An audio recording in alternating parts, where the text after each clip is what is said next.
আচ্ছা, আপনি কি ভাত বা রুটি খেয়ে পেট ভরিয়ে নিচ্ছেন প্রতিদিন? তাতে কি আপনার শরীর প্রত্যেকদিন আপনার কাছ থেকে প্রয়োজনীয় প্রোটিন পাচ্ছে? কারণ প্রোটিন আমাদের শরীরের জন্য খুবই গুরুত্বপূর্ণ। আর আজকে আমরা জানব প্রোটিন সম্পর্কে বিস্তারিত। প্রথমে আসা যাক প্রোটিন কী। প্রোটিন হচ্ছে আমাদের শরীরে 9টা অ্যামাইনো অ্যাসিডের যোগফল, যা শরীর তৈরি করতে পারে না। আর এই 9টা অ্যামাইনো অ্যাসিডকে যোগ করে প্রোটিন তৈরি হয়, যা আমরা বাইরে থেকে শরীরকে সরবরাহ করি আর শরীর তার কাজ করে। তাহলে প্রোটিন শরীরের অন্যতম প্রধান পুষ্টি উপাদান। তাহলে আমাকে জানতে হবে কেন প্রোটিন গুরুত্বপূর্ণ, মানে প্রোটিনের কাজ কী।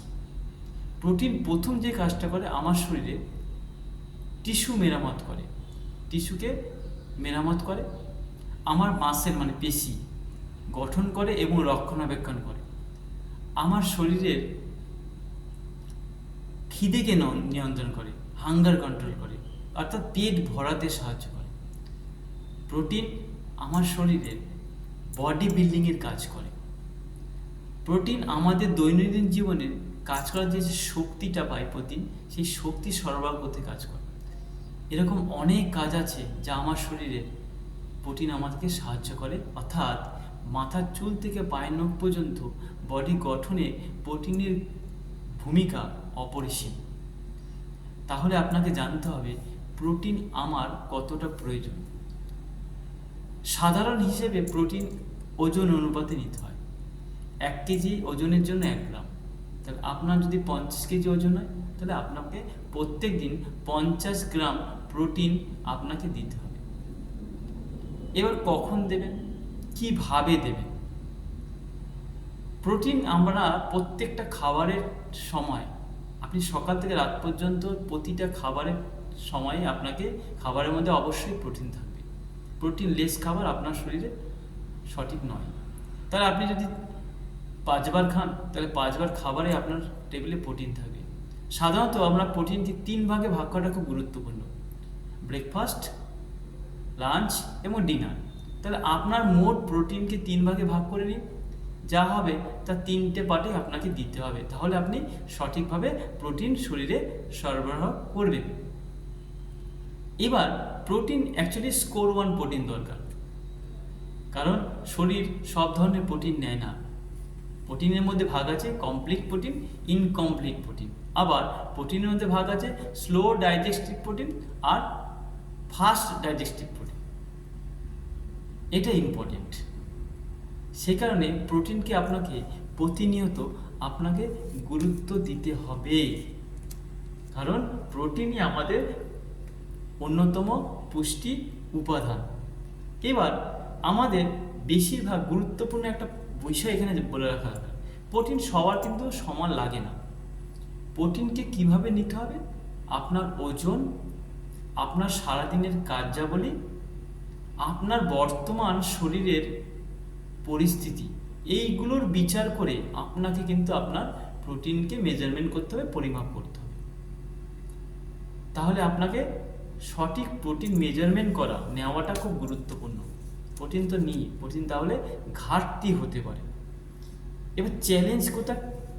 চ্যালেঞ্জ এক জায়গাতেই, আমরা যে প্রতিদিন খাচ্ছি, আপনি যে প্রতিদিন খাবার খাচ্ছেন, সেই খাবারের প্রতিটা থালার দিকে লক্ষ্য রাখুন, খাবারের মেনুর দিকে লক্ষ্য রাখুন।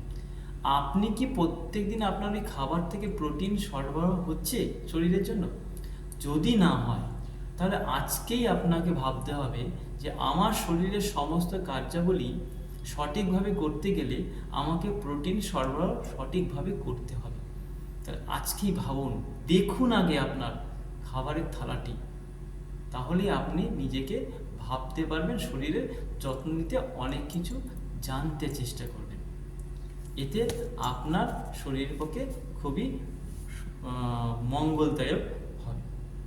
একটা কথা মনে রাখবেন যে প্রোটিনকে যদি আপনি সঠিকভাবে না দেন, ঘাটতি হয়, তাহলে আপনার টোটাল বডি সিস্টেম, সেখানে আপনার প্রোটিন ঘাটতির জন্য বিভিন্ন সমস্যা দেখা দিবে। আজকের দিনে কিন্তু ভারতে 80%-এর ওপর মানুষের প্রোটিন ডেফিসিয়েন্সি দেখা দিচ্ছে।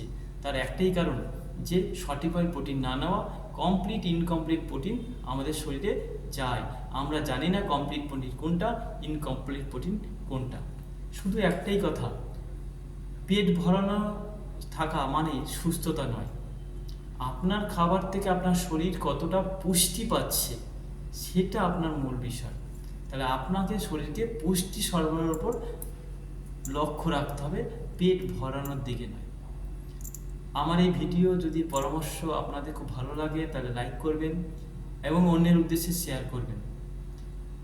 আর যদি আমার পাশে থাকতে চান, আরও উৎসাহ দিতে চান, আপনাদেরকে পরিবর্তনের জন্য আমি আরও বেশি করে ভিডিও বানাবো, আপনাদের সামনে তুলে ধরবো, তার জন্য আমার চ্যানেলটি সাবস্ক্রাইব করুন এবং কমেন্টে অবশ্যই লিখুন যে আপনি আপনার প্রিয় প্রতিদিনের প্রিয় প্রোটিন সোর্স কোনটি, উৎস কোনটি।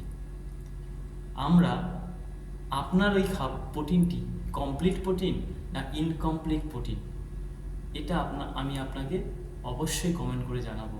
তাহলে আপনি বুঝতে পারবেন যে আপনি প্রতিদিন কমপ্লিট প্রোটিন খাচ্ছেন না ইনকমপ্লিট প্রোটিন খাচ্ছেন। নমস্কার, আমি শিবু দাস। আবার আপনাদের সঙ্গে আমার পরবর্তী ভিডিওতে দেখা হবে। সকলে সুস্থ থাকবেন, ভালো থাকবেন, সচেতন থাকবেন।